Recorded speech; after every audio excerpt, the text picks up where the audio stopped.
To most United States citizens, and a lot of the world, the Statue of Liberty is a monument that symbolizes freedom, the friendship between the people of France and the U.S., a sign for their mutual desire for liberty, and a way to celebrate the end of slavery after the Civil War. Or all of the above. But to others, the Statue of Liberty is a tribute to Lucifer. An interesting story to say the least. But before we dive into their story, I thought I'd share some other interesting, but less bizarre, information regarding this national monument. Starting with her official name being Liberty Enlightening the World. The name Liberty derives from the goddess it represents, Libertas, a Roman deity personifying freedom. This monument also gets struck by lightning around 600 times a year, has a body that sways in the wind 3 inches side to side, and a torch that sways 5 inches in the wind side to side. But its creation wouldn't have been swaying in the wind at all if it wasn't for France paying for the statue itself. The designer, Frederick August Bartholdi, apparently it's said that he modeled Liberty's face after his mother's. And then, of course, it most definitely wouldn't have been swaying in the wind of New York's harbor without the help of the man who built it. The same man that built the Eiffel Tower.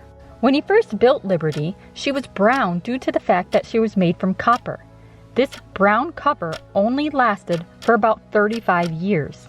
At this point, the copper oxidized and turned the copper green, the same way it would turn a penny green if you were to leave it out exposed to the weather. In the past, Liberty would have been cleaned on a regular basis. That was until it was realized that this caused more damage than good. And since the thickness of the copper is only about the width of 2 pennies pressed together, is it possible you could clean the statue so much it would become nothing? Anywho, since we now know that the creation of this statue wouldn't have been possible without France, you should also know that it wouldn't have been placed on its pedestal if it weren't for the United States, specifically Joseph Pulitzer. France paid for the creation of the statue itself, but not the pedestal. That was the United States' job. But Governor Grover Cleveland refused to use U.S. funds, and other committees couldn't work things out to cover the costs. It wasn't until Boston, Philadelphia, Baltimore, and San Francisco started eyeing the Statue of Liberty that a newspaper publisher named Joseph Pulitzer thought of a solution. A campaign that would pay for the pedestal. He wrote in his paper, "We must raise money. The world is the people's paper, and now it appears to the people to come forward and raise money. Let us not wait for the millionaires to give us the money. It's not a gift from the millionaires of France to the millionaires of America, but a gift of the whole people of France to the whole people of America."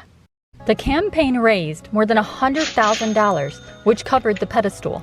The leftover money was given to the sculptor as a gift. So, with all of this information, why is it that some still believe the Statue of Liberty is a tribute to Lucifer? Simply put, or at least to my understanding, it starts with the belief that both the designer and builder are members of the Illuminati, which is a sector of the Freemasons, as well as its similarities to the Colossus, the colossal statue of the Greek sun god, and the fact that there is a poem at the base of the statue called the New Colossus, which is on a bronze plate. Those who believe the Statue of Liberty is a tribute to Lucifer claim that the reason the plate and Liberty herself is bronze is because her original design, that was meant to be given to Egypt, was black, but rejected by the U.S. until France at least made the statue bronze. Moving on to also say that Lucifer in Latin means light bearer or light bringer, and the word light is Masonic code for truth. To most, the 7 spikes on Liberty's crown represent the 7 seas and the 7 continents, but to those who believe it to be a tribute to Lucifer, they represent the rays of light or sun, showing that she or he, apparently Lucifer can choose to be male or female, is divine.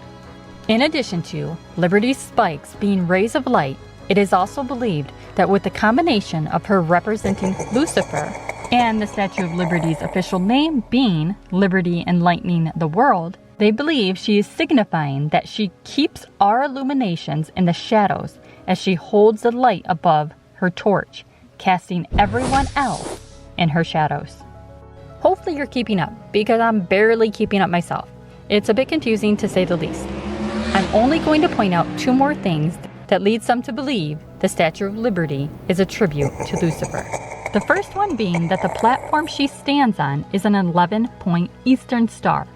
This star is believed to represent evil or impure spiritual forces. And the last one I have to share is that Liberty is leading with her left foot up, and left is considered satanic, meaning she is leading you into a satanic path. So, what are your thoughts? Do you believe the Statue of Liberty is a tribute to Lucifer, or that it symbolizes freedom? Let me know in the comments below.